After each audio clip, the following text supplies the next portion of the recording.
90 શબ્દ ઝડપ. ફરિયાદ પક્ષે પોતાના કેસના સમર્થનમાં વિરાટ જસુભાઈ ભરવાડને આંક 20થી સોગંદ પર તપાસેલ છે. તેઓ ફરિયાદી છે અને મરણ જનારના ભાઈ થાય છે.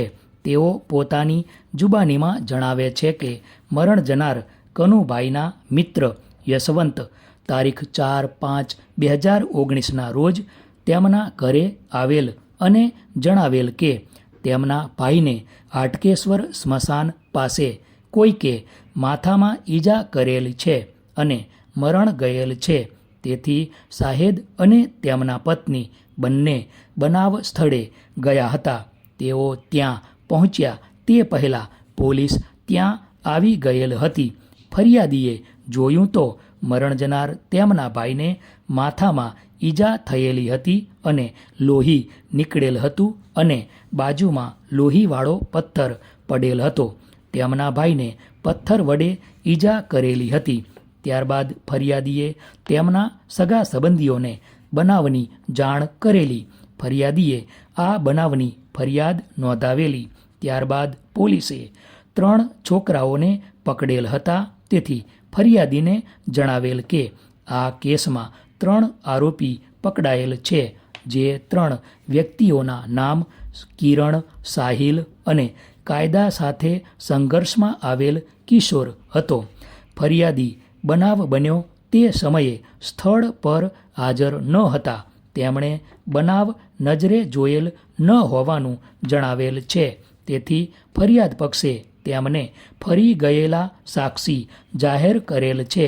ત્યારબાદ ફરિયાદીની લંબાણપૂર્વક ઉલટ તપાસ હાથ ધરેલ છે, જેમાં ફરિયાદીએ એ હકીકત સ્વીકાર કરેલ છે કે તારીખ 5/5/2019ના રોજ બનાવવાળી જગ્યાએ FSL અધિકારી આવેલા અને ત્યાંથી જુદા જુદા નમૂના લીધેલા.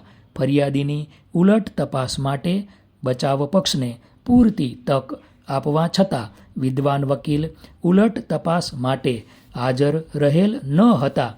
તેથી બચાવ પક્ષનો ઉલટ તપાસનો હક બંધ કરવામાં આવેલ છે. ફકરો. આમ સમગ્ર રીતે ફરિયાદીની જુબાનીનું મૂલ્યાંકન કરીએ તો બનાવ તેમની હાજરીમાં બનેલ નથી. બનાવ તેમણે નજરે જોયેલ નથી. બનાવ કઈ રીતે બન્યો, કયા કારણથી ઝઘડો થયો, કોણે મરણ જનારને ઈજા પહોંચાડી, કયા હથિયારનો ઉપયોગ કર્યો તે અંગે ફરિયાદીની જુબાની કથોપકથિત છે. આમ ફરિયાદીની જુબાની હિયરસે એવિડન્સ પ્રકારની છે. તેનું પુરાવામાં કોઈ વિશેષ મૂલ્ય નથી. વધુમાં ફરિયાદી પોતાની જુબાનીમાં જણાવે છે કે તેમના ભાઈને ઈજા કરનાર 3 છોકરાઓના નામ પોલીસ પાસેથી તેમને જાણવા મળ્યા છે. આમ આરોપીઓ આ ગુનામાં પ્રત્યક્ષ કે પરોક્ષ રીતે સંકળાયેલ હોય તેવું ફરિયાદીની જુબાનીથી પ્રતીત થતું નથી. આમ ફરિયાદી વિરાટ જસુભાઈ ભરવાડ, જેઓ મરણ જનારના ભાઈ છે, તેમની જુબાની આરોપીઓને આ ગુનામાં દોષિત માનવા માટે અપૂરતી જણાય છે.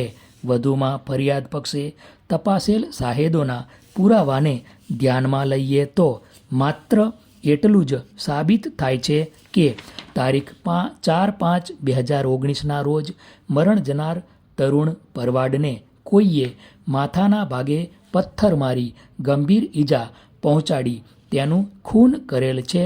પરંતુ આ ખૂન કોણે કરેલ તે અંગે કોઈ પણ શાહેદના પુરાવાથી પુરવાર થતું નથી.